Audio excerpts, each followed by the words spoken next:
Philip Rivera claimed he found Bigfoot, but days later, searchers discovered his equipment ripped apart as if something massive had shredded through the site. When searchers recovered his recorder, they couldn't believe what horrifying sounds they heard. His final recording caught a deep exhale near the mic, followed by an angry growl that can't be human. The trail conditions in Olympic National Forest made no sense from the start. Philip Rivera expected the usual scattered debris and shallow animal prints, but what he found that morning defied basic logic. Fresh patches of disturbed soil appeared along the path with no tracks leading in or out. The dirt looked churned and compressed as if something massive had stood there moments before. Yet there were no footprints approaching or leaving the area. Just bare, disrupted earth in perfect isolated patches. 300 feet further up the trail, Philip discovered a single deep heel impression pressed into the soft ground near a fallen log. Only the heel, nothing before it, nothing after it. The impression measured nearly 4 inches deep, indicating something extremely heavy had created it. But a heel print without a toe section, without any accompanying steps, without any logical explanation for how it could exist in isolation. The soil around it remained completely undisturbed. At the 7-foot mark on a massive cedar, a fresh strip of bark had been peeled away. Sap still glistened, the resin smell sharp. The peel began near 7 feet and ran upward, another 2, to no claw or tool marks. Just a clean, forceful removal that implied reach and leverage beyond a typical human. Philip noted the height and photo-documented the exposed wood. The first acoustic oddity occurred when Philip stopped to adjust his recording equipment. The moment his footsteps ceased, a single tree knock came from somewhere ahead, not the random crack of falling wood or the sharp snap of a breaking branch. This was deliberate, controlled, a hollow thunk against solid timber that resonated through the forest, but the sound didn't echo normally. Instead of bouncing off the surrounding trees and returning in waves, the knock seemed oddly muffled, as if the terrain swallowed the echo. Philip adjusted his pack strap, the buckle making a distinct metallic click, followed by the whisper of fabric against fabric. A second later, from somewhere in the dense undergrowth to his left, came a rubbing sound. Not quite the same, but close enough to be an attempt at imitation. Like something trying to recreate the sound of adjusting straps without understanding what straps were. The timing was too precise to be coincidence. Something was listening, something was trying to copy. Then came the first heavy step, a single, massive footfall behind him on the trail. The impact was solid enough that Philip felt it through his boots. He spun around immediately, his camera ready, but saw nothing. No second step followed, no movement in the brush, no continuation of walking. Just that one heavy, deliberate step, and then silence. This pattern would repeat throughout the morning from different angles and distances, sometimes from directly behind, sometimes from the side, occasionally from ahead on the trail. Each time just one solid footfall, then nothing. The steps varied in volume and impact, suggesting either different individuals or the same creature changing its weight distribution. Some steps were heavy enough to crack twigs audibly, others softer but still detectable through ground vibration. The forest's quiet arrived in bursts that seemed to travel ahead of him.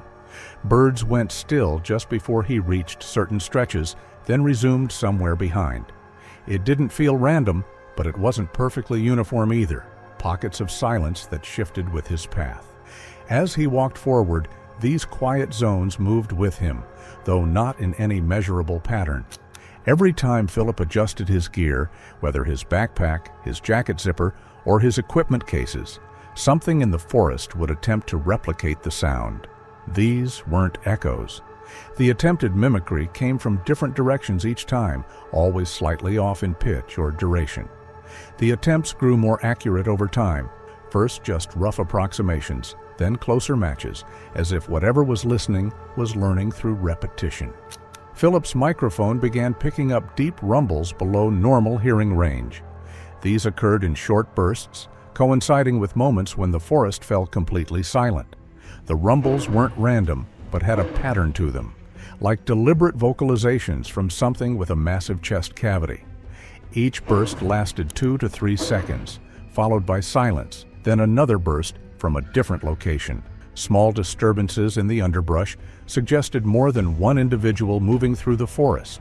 A bush would rustle to the left, and seconds later, another would move to the right, at roughly the same distance from the trail. The movements were too synchronized to be random wildlife, too heavy to be small animals, and too careful to be bear or elk.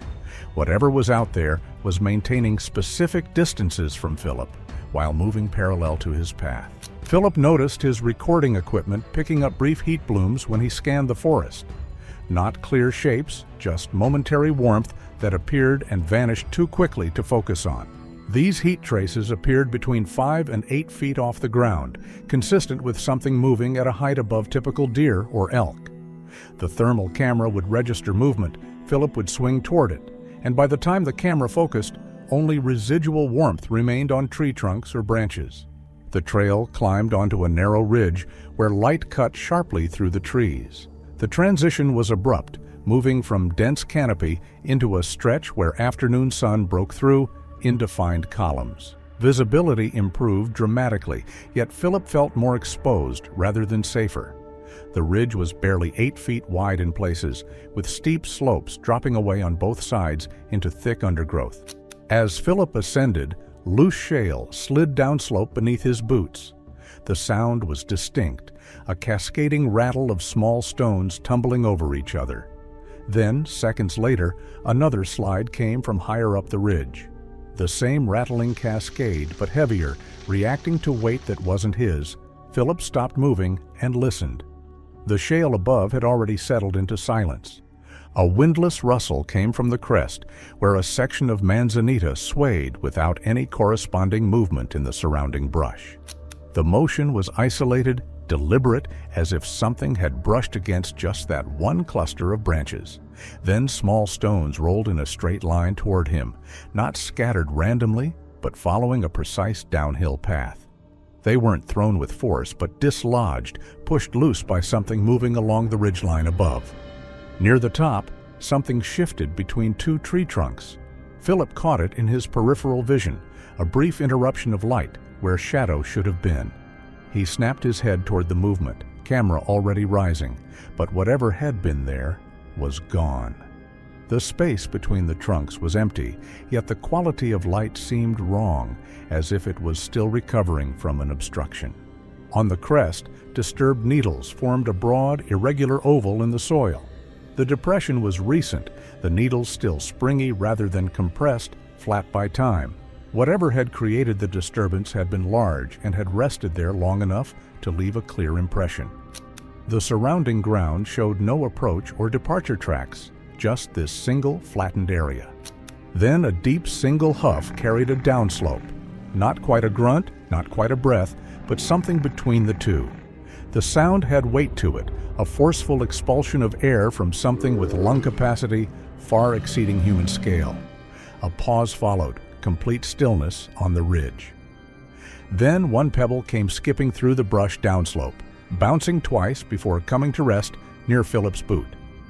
The forest opened into a natural depression where the trail descended toward a creek. Philip knew this area from previous recording sessions, but something felt wrong with the acoustics. His footsteps, which should have carried off the surrounding slopes, fell dead the moment they left his boots. Each step created sound that seemed to stop at his feet, rather than propagating outward through the space. The trail curved into a tight switchback carved between 2 thick cedar trunks. Visibility dropped to only a few feet as the path folded back on itself.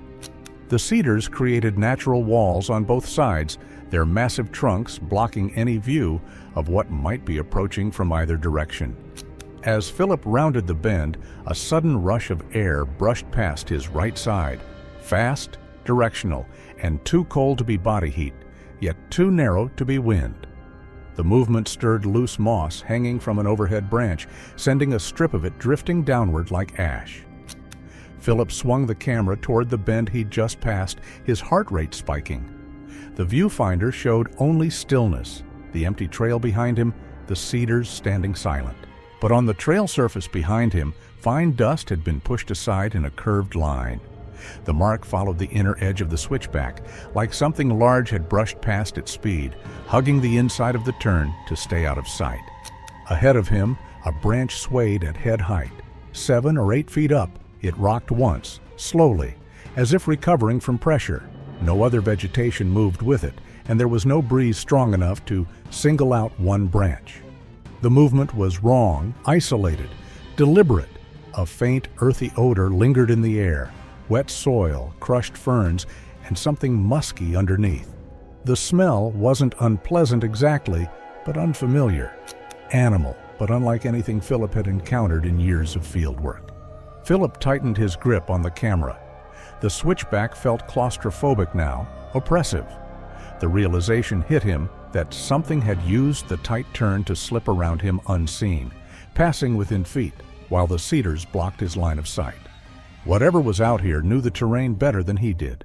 Even his own breathing sounded muffled as he stepped deeper into the depression.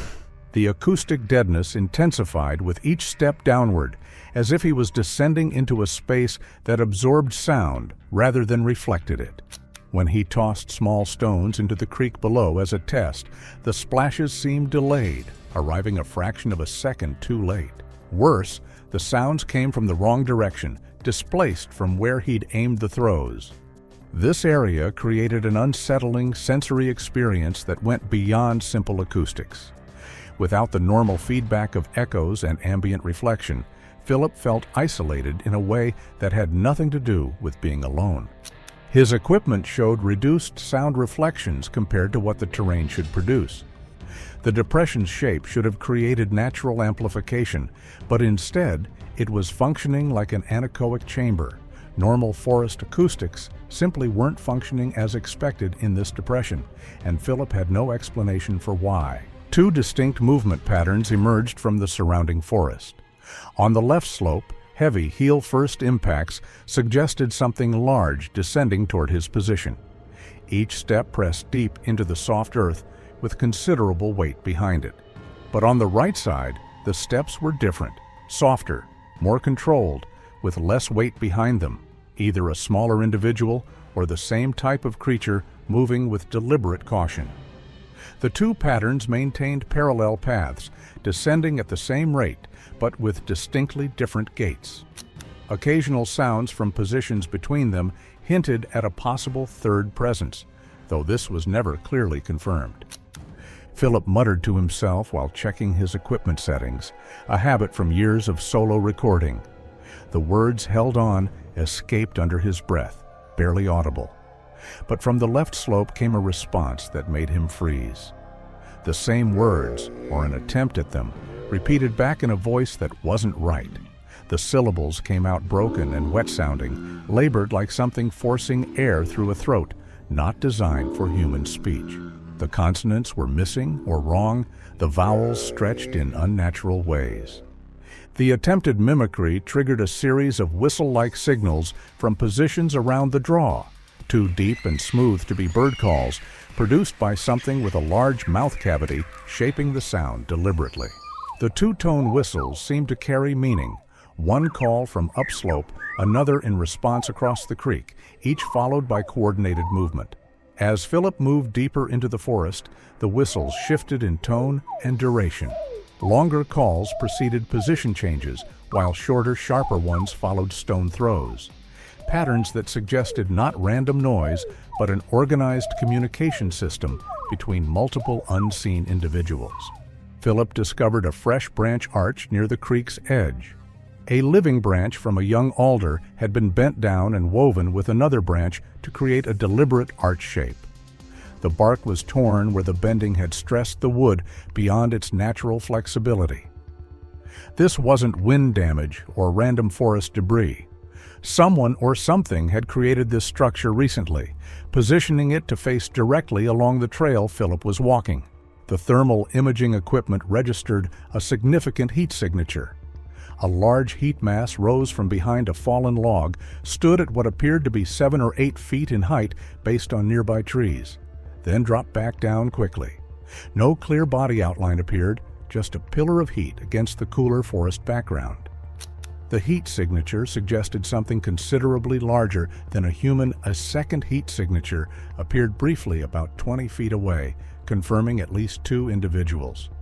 The microphone picked up dense, low compressions of air, brief pressure shifts that moved through the ground as much as the atmosphere.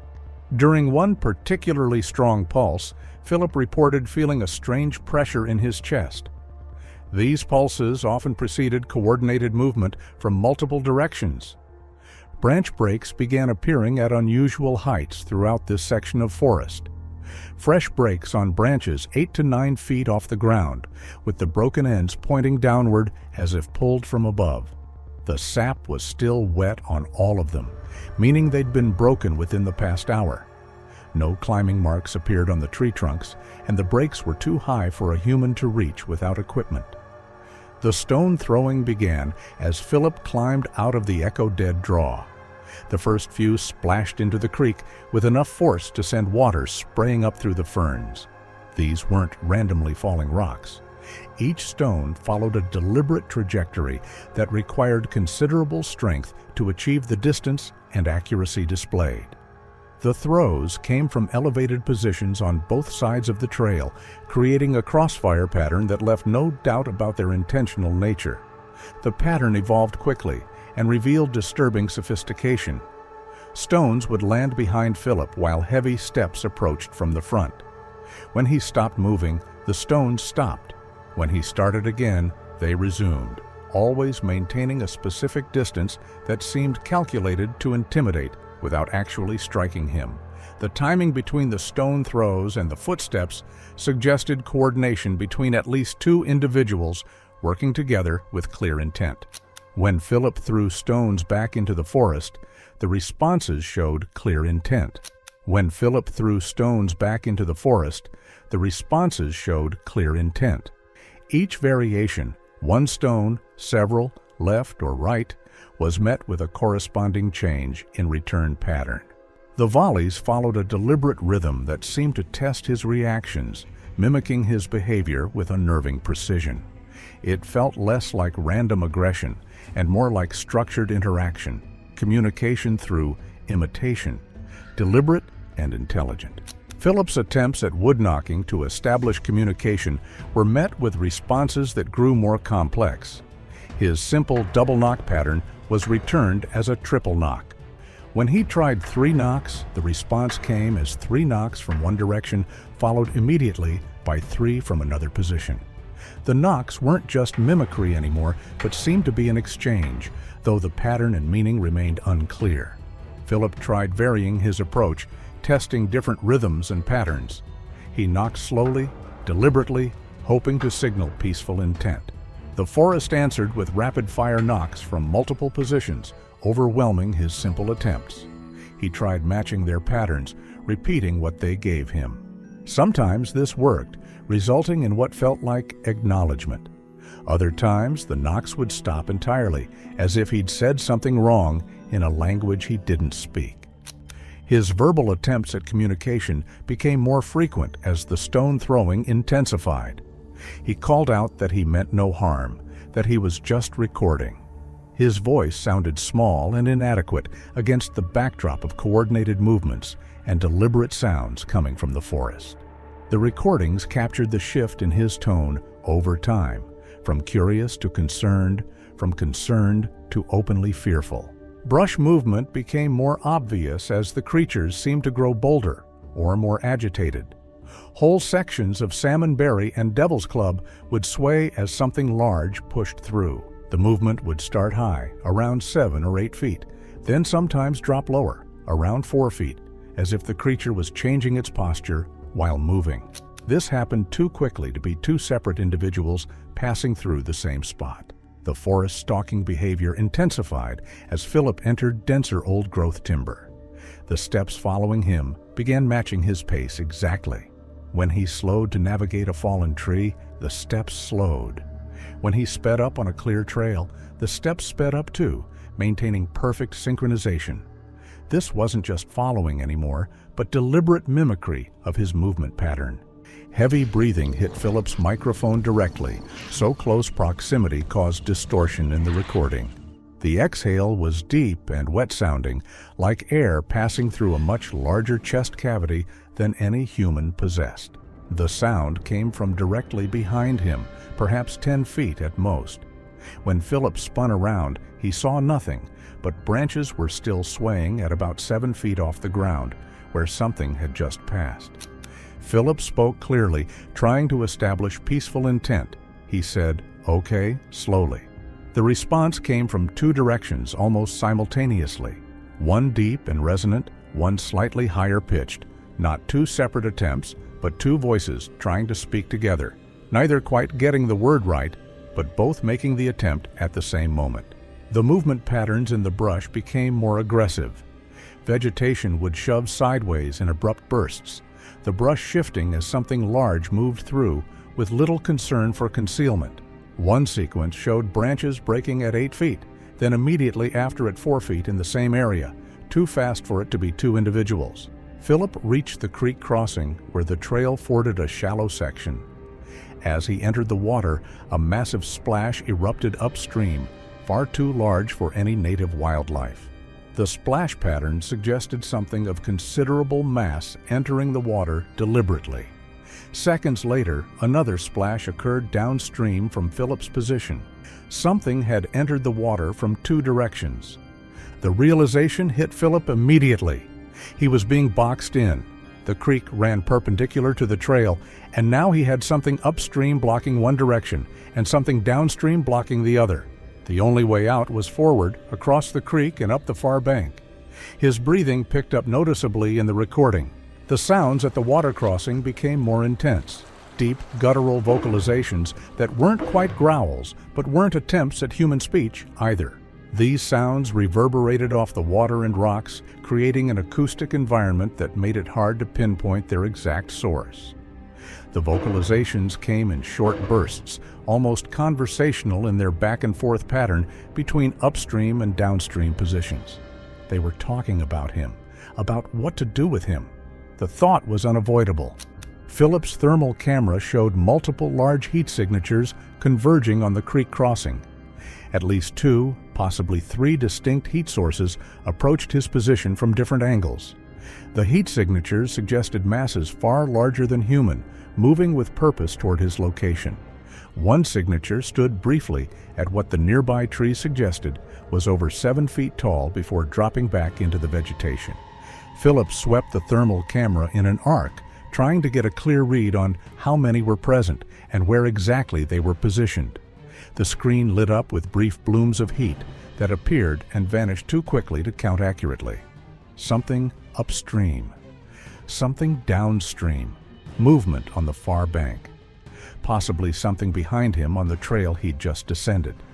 The thermal readings were overwhelming, suggesting he was surrounded. The water itself became part of the convergence. Philip could hear heavy movement through the creek, the sound of water being displaced by something wading through it. Not the light splash of deer crossing, but the deep, forceful sound of something massive moving through current. The sounds came from both directions, upstream and down, growing closer. A large branch landed in the creek near Philip with considerable force. Not thrown randomly, but placed deliberately, landing upright in the gravel and standing there. The branch was about 6 feet long and showed fresh breaks where smaller branches had been removed. While not modified into a tool exactly, it had been selected and cleaned of impediments before being thrown. The placement was too close for comfort, splashing water onto Philip's boots. Philip's voice cracked as he tried to speak, tried to communicate one more time. The words came out unsteady, borderline desperate. He was asking them to back off, to give him space, using tone more than words to convey his fear and his plea for de-escalation.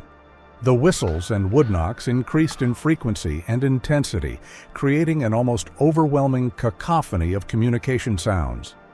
Knocks from 3 different positions, whistles overlapping, and those deep vocalizations all combined into what felt like an urgent discussion about Philip's presence. The pattern suggested agitation or excitement among the creatures. The communication was frantic now, rapid exchanges that built on each other in ways that suggested argument or debate.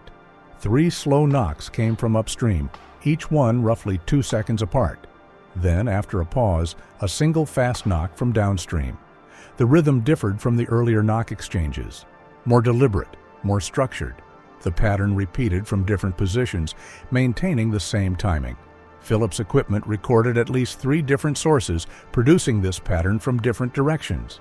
A heavy step impacted the ground very close to Philip's position, close enough that his microphone picked up the ground vibration clearly. The step was accompanied by what sounded like a deliberate exhale, almost a sigh, deep and resonant. Philip announced he was leaving, that he wouldn't make any more calls, his voice carrying clear fear. Philip said as he turned to leave the creek area. A garbled version came back so quickly it nearly overlapped, an extremely fast reaction rather than an echo. The timing was uncanny, quick enough to feel like more than simple reflection, as if the creature reacted the instant it heard him speak. Philip's last recorded movement showed him climbing up from the creek crossing, his breathing labored from exertion and stress. The rustling of his equipment and the splash of his boots leaving the water created a chaotic audio environment.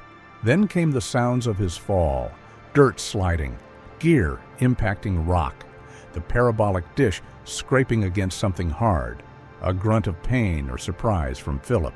Then, most unsettling, something large exhaled very close to the microphone. Close enough that moisture from the breath created a brief muffled effect in the recording.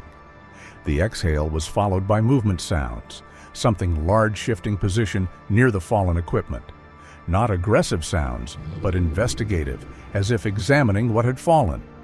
The forest collapsed into total silence. Not the periodic silence from earlier, but complete cessation of all ambient sound. No birds, no insects, no wind, nothing except a faint, rhythmic breathing pattern that continued for 9 seconds. The breathing was deep and controlled, with a slight wheeze on each exhale, suggesting a massive chest cavity. Then 2 slow, deliberate steps, each one creating a subtle thump in the audio as something heavy moved near the recorder. Philip's final vocalization was cut short. He began to say something, the beginning of a word starting with N sound based on the recording, but the sound stopped abruptly. No fade out, no completion, just an immediate cessation. The equipment continued recording for another 27 minutes, capturing only forest ambience, slowly returning to normal, bird calls resuming, wind picking up through the trees.